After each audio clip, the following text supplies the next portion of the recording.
Hello बच्चों, आप लोगों का मेरे YouTube चैनल स्टडी VNS2 में हार्दिक स्वागत है। आज मैं आप लोगों को मिश्रित आवर्ती दशमलव का P बटे Q के रूप में परिवर्तन बताऊंगा। मिश्रित आवर्ती दशमलव वह होता है जिसमें कि आवर्ती अंकों के पहले कोई ऐसा अंक दिया होता है जिसकी की पुनरावृत्ति नहीं होती है, तो उसको पहले से अलग कर लिया जाता है। उसे हम बोलते हैं मिश्रित आवर्ती दशमलव।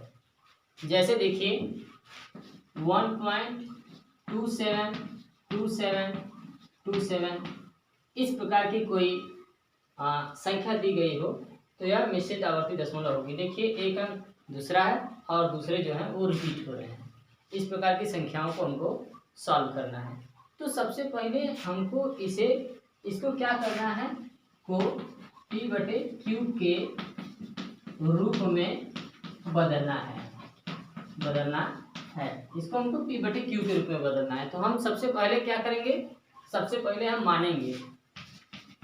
मानेंगे कि x बराबर 1.27 बार, इसके ऊपर ऐसे एक लाइन खींच देते हैं। इसका मतलब ये कई बार रिपीट हो रहा है। यह बराबर है 1.272727 इतनी बार यह रिपीट हो रहा है। अब आप देखेंगे कि दशमलव के बाद जो है अनावर्ती अंकों की संख्या क्या है। देखिए जैसे 272727, तो अनावर्ती अंकों की संख्या एक भी नहीं है। इसका मतलब हम दोनों पक्षों में 10 की घात 0 से गुणा करेंगे। ठीक है, जब 10 की घात 0 से गुणा करेंगे तो आएगा x गुणे 10 की घात 0 बराबर आएगा 1.272727 गुणे 10 की घात 0। 10 की घात 0 का मतलब बच्चों 1 होता है, तो x का गुणा 1 में होगा तो x ही आएगा। यह बराबर आएगा 1.272727 आएगा। ठीक है, आपको यह मिल गया, दूसरा पद मिल गया, यह पहला मान लीजिए इसको। ठीक है, अब इसके बाद आप क्या करेंगे, अब आपको देखना है कि जो दूसरा पद मिला है इसमें दशमलव के बाद कितने अंक रिपीट हो रहे हैं।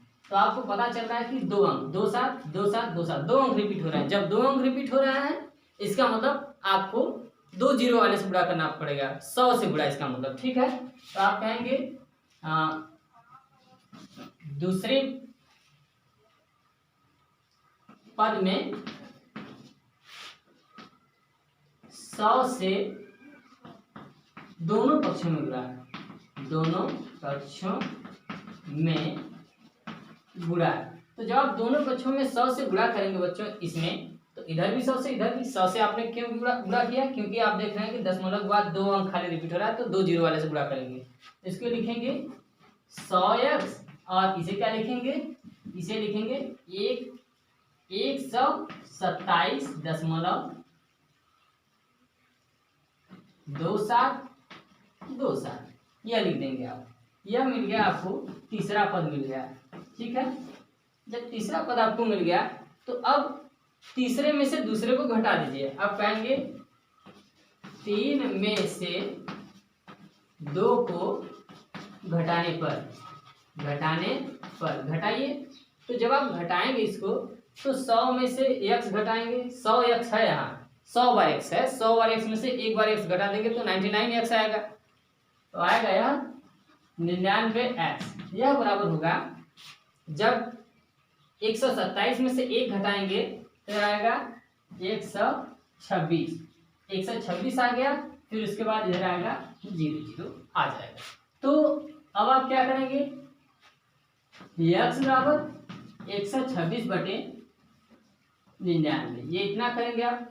14 9 126 यानी 14 गुणे 9, इसको क्या कहेंगे 11 गुणे 9, 11 9 99। आप इस 9 को काट देंगे तो x बराबर आएगा 14 बटे 11। आपको ये मिला।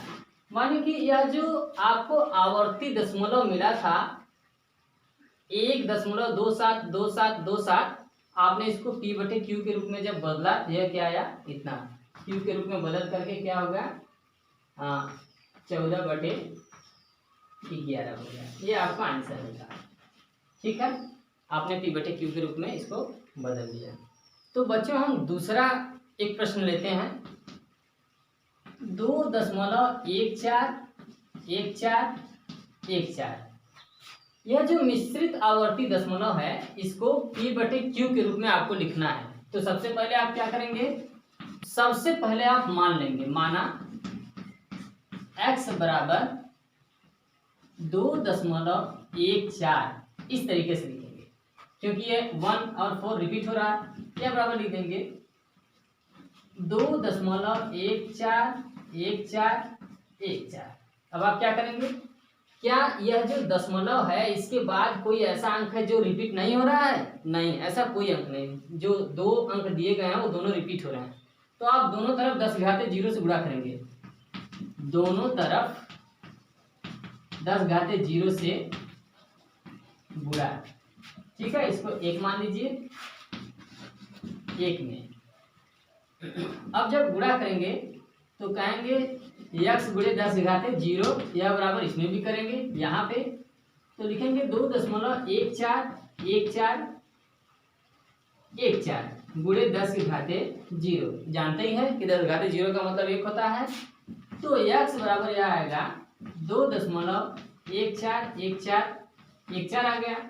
यह आपको दूसरा टर्म मिल गया। ठीक है, आपने इसको दूसरा टर्म बना लिया।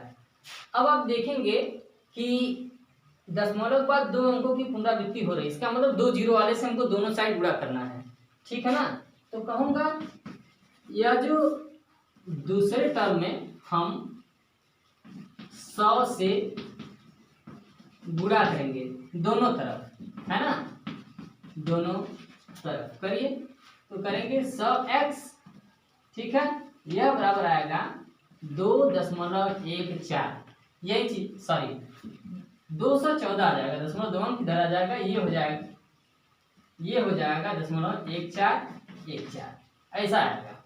ठीक है, तो जब आप, अब यह आपको तीसरा टर्म मिल गया, इस तीसरे टर्म में से दूसरा टर्म घटाना है आपको। कहेंगे 3 टर्म में से दूसरा घटाने पर, है ना, घटाने पर घटा दीजिए।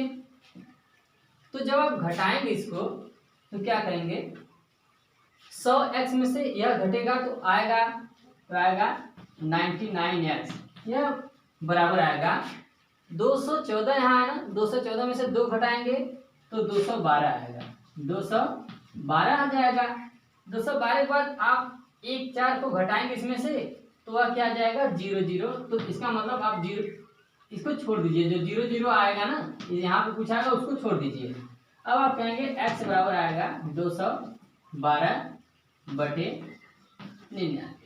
तो आपको जो मिश्रित आवर्ती दशमलव P/Q के रूप में प्राप्त हुआ है वह x बराबर P/Q बराबर क्या मिला, 212/99, यह मिल गया। धन्यवाद बच्चों।